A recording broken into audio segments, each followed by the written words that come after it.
Bonjour à tous, j'espère que vous allez bien et je vous souhaite la bienvenue sur notre chaîne YouTube. Et n'oubliez pas de liker, de commenter, partager et de vous abonner pour nous encourager. Alors, aujourd'hui nous allons parler de la tentation. La tentation, qu'est-ce ?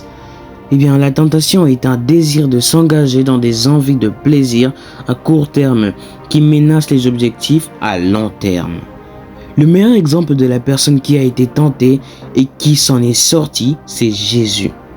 Vous trouverez cette histoire dans Matthieu 4, 1 à 11. L'esprit du mal tente Jésus 3 fois dans le désert, après qu'il ait fini de jeûner pendant 40 jours. Et vous pouvez voir qu'il se défend par la parole. Alors, le premier moyen de résister à la tentation, c'est en connaissant la parole de Dieu. La parole de Dieu est la vérité et le diable est le mensonge. Et si vous connaissez la vérité, le mensonge n'aura aucun effet sur vous. Alors lisez la Bible et méditez-la jour et nuit. Hébreux 4:12 dit: la parole de Dieu est vivante, elle est pleine de force, elle coupe mieux qu'une épée qui coupe des deux côtés. La parole de Dieu entre en nous en profondeur. Elle va jusqu'au fond de notre cœur, jusqu'aux articulations et jusqu'à la moelle. Elle juge les intentions et les pensées du cœur. Puis, après que le diable ait fini de tenter Jésus, il l'a laissé et est parti.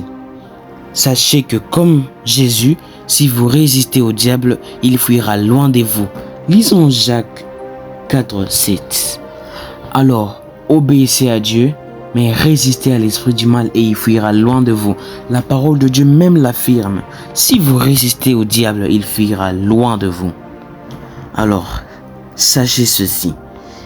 Il n'y a rien de plus magistral que de faire ce qui est juste quand nous n'en avons pas envie.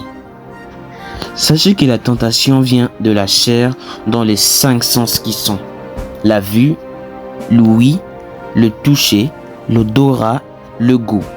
Par exemple, vous n'avez pas d'argent et vous êtes tenté de voler. Mais référez-vous à la phrase que je vous ai donnée. Faites ce qui est juste même quand vous n'en avez pas envie. 2. Si vous ne voulez pas être contrôlé par la chair, vous devez arrêter de la nourrir. En d'autres mots, si vous ne voulez pas chuter à la tentation, arrêtez de nourrir votre chair.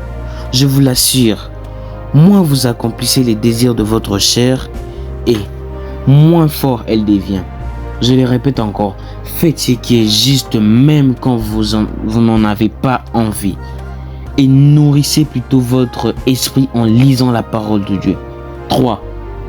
Plus vous ne faites pas ces désirs, même si c'est contre votre volonté, plus vous l'affaiblissez. Voilà, c'est bien clair. Vous pouvez affaiblir votre chair. Cela sera sûrement contre votre volonté, mais croyez-moi, la première fois, la deuxième fois jusqu'à la troisième fois, vous verrez que ça deviendra de plus en plus facile. Le deuxième moyen de résister à la tentation, c'est d'arrêter de nourrir votre chair. Lisons Luc 22:40. Quand il arrive à cet endroit, il leur dit: priez pour pouvoir résister quand l'esprit du mal vous tentera. Le troisième moyen, c'est de prier. Demandez à Dieu de vous aider lorsque vous faites face à une tentation. Lisons Jacques, le chapitre 1, le verset 12 jusqu'à 15. Le verset 12 dit: il est heureux l'homme qui résiste dans les difficultés. En effet, quand il aura montré sa valeur, il recevra la vie. C'est la récompense que Dieu a promise à ceux qui lui donnent leur amour.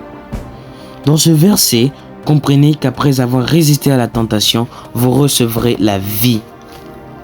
Le chapitre 13 dit: quand quelqu'un a envie de faire le mal, il ne doit pas dire « c'est Dieu qui me pousse au mal ». Dieu ne peut pas avoir envie de faire le mal et il ne pousse personne au mal.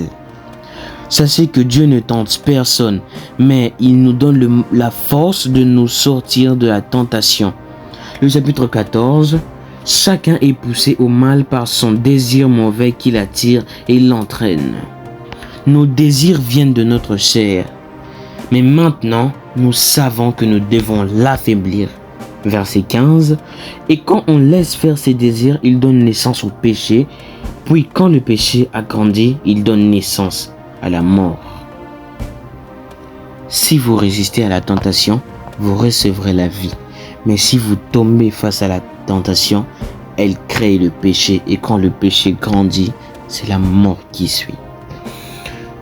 Priez avec moi. Seigneur, je te remercie de m'avoir parlé aujourd'hui.